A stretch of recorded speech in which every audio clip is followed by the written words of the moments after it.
Tip-top MC ng kalaban! Yan ang sinasabi nila pag ang katapat, banu at wa. Kung meron Diyos, ako ang God na parang Ragnarok ang plot. Pagod ka pa sa unang shot, ako agad ang tumambad. Written man on the spot, ganito mag-rap anong ambag. Pinadala ako ni Zay, nandito sa hantungan at para tong batang tabing lawa, lumuhod sa kampiyon ng flood.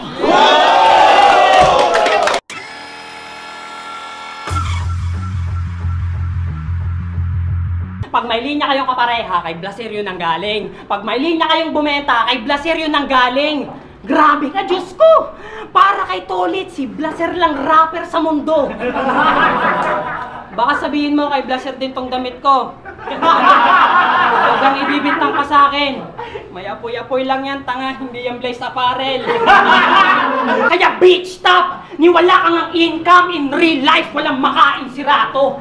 Umaas ng rich guy, Franklin Miano, matinding filler. Kapal ng face, paano naging breadwinner? Wala ngang brains, kaya anong pag-aaral at diskarte? Yung agwat natin malayo, bilang MC at bilang tao, di sa pagmamayabang. Pero tatlo na, yung binubuhay ko na aso.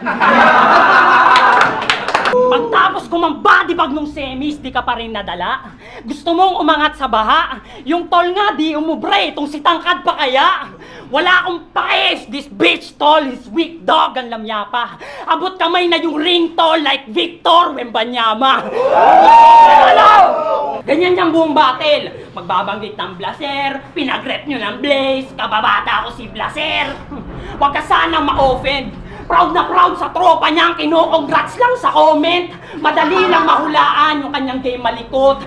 Dinaig mo pa lunaryan, laging may Blaze sa likod. Ano, ide-defend mo siya? Dinaan mo lang sa kulit mo, kaya lumabas kang bida. Kung sa unang champ nakalusot ka, sa pangalawa hindi na. Wala ka pa sa best tier, puro multi ka lang, wala kang pinagkaiba kay Hemphill. Tingin mo sa akin, kalaban, tingin ko sa'yo warm up sa pedestal ko next year. Kaya sumali siya ng triangle para pag nangupal, valid. Umayos ka ng asal, baka magulpi ko rin. Tanga unang requirement doon, di nakapagtapos ng pag-aaral. Tas siya nagpupursige. 2 beses ako nagkampiyon, lahat ng yun tol may resibo. Pag walang proof, just shout your mouth fu. Kala niya astig, paano naman yung nagka-value? Eh wala ngang bid, champion, hindi nga tumago sa whitey. Bakit sino ba yan? Pag walang tape, dat bibig mo, itikom na lang. Undefeated ka na may letrang Tito Badang, pinapalabas niyang siya'y kampiyon, feel na feel mo naman. Mahina pa to. I don't give a fuck eh, no? Parang papa mo nung iniwang kayo. Alam mo kung ba't iniwang ka ng papa mo, Brad? Yung lahi nila may itim na pandak, tas makikita mo anak mo maputi, matangkad. Iniwang ka ng papa mo. Damn son, hindi ba nagpaalam? Nakapag 1 minutes pero yung 6 minutes hindi niya naranasan. Gusto rin niya maging teacher kung ma-overwhelm, I'm sorry. Aktivista na ang dream job maging government employee. Kapal ng apog, wala siyang takot. Magnanakaw ang gobyerno lalo sa kanyang sakop. Pero pag guru ka na sa kanila ka rin kukuha ng yung sahod. Huwag kang hipokrito. Punto. May pinost siyang vid sa channel nila at ang caption, damsan ng flip top, napabounce sa performance ni Kilan. Kasi magaling, daw kumanta. Nahanap-hanap ko sa video, wala si Damsa doon ang galing. Napabounce nga. Dancer yan. Dancer ka. Dancer ka. Walang may paki. Sobrang wak niya last battle. Makapagpatawa lang, lahat handang hamakin. Pasayaw-sayaw ka pa, pag nirayuma ka bigla, kasalanan pa namin.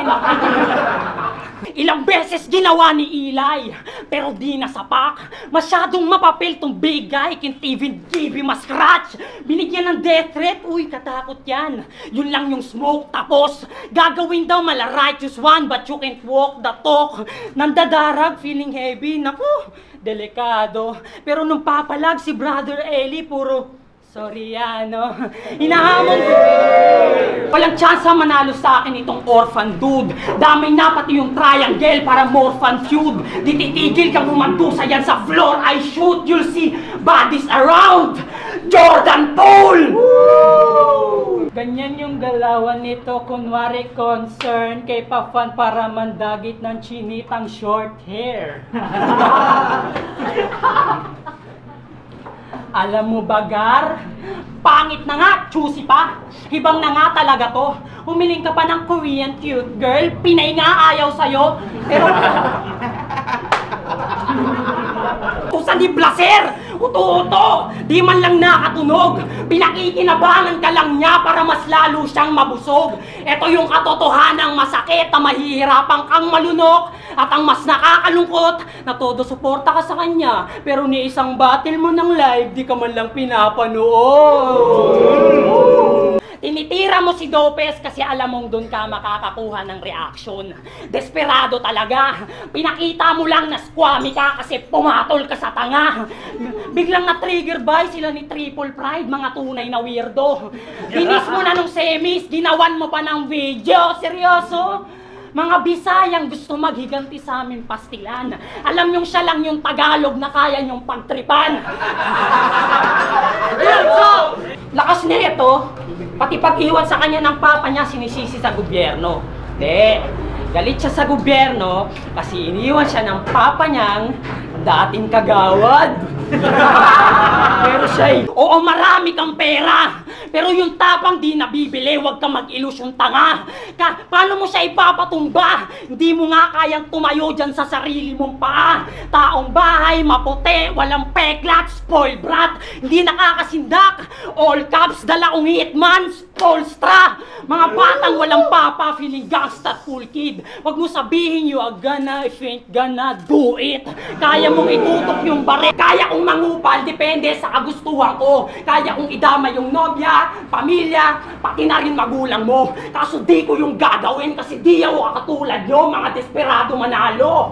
Kahit aso, idadawit, sige kahit live pa pag ako na bad trip lang na. Subukan mong idamay si Sky. Kinabukasan makikita nyo may John Wick 5 na. Itsura. Pero pogi na yan sa probinsya. Kaso dito sa Manila, ang papato lang sa'yo mga girls na sa labas panay. Mga inday na sa kanya patay na patay, putya. Day na day. Tariling kagrupo mo, sinibak ka. Nakaka-bad trip ba, bro? Kasi nabisto laro mo, iniwanang nakasabit pa to, nakakatawang tinanggap ka sa grupo, pero si Milyang nagpatalsik sa'yo! Akala nyo mabait, may tinatago palang talent sa akin, di tatagos. Kaya pala malupit tong magpatawa kasi kupal ka, boss! Kupal ka, boss! Bossing. Palcoops, tas ang pangit.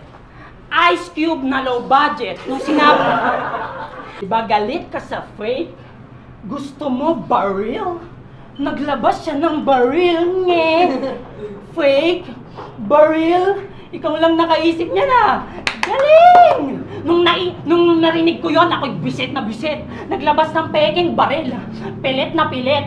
Nag-imbento ka ng palaglag ng baby.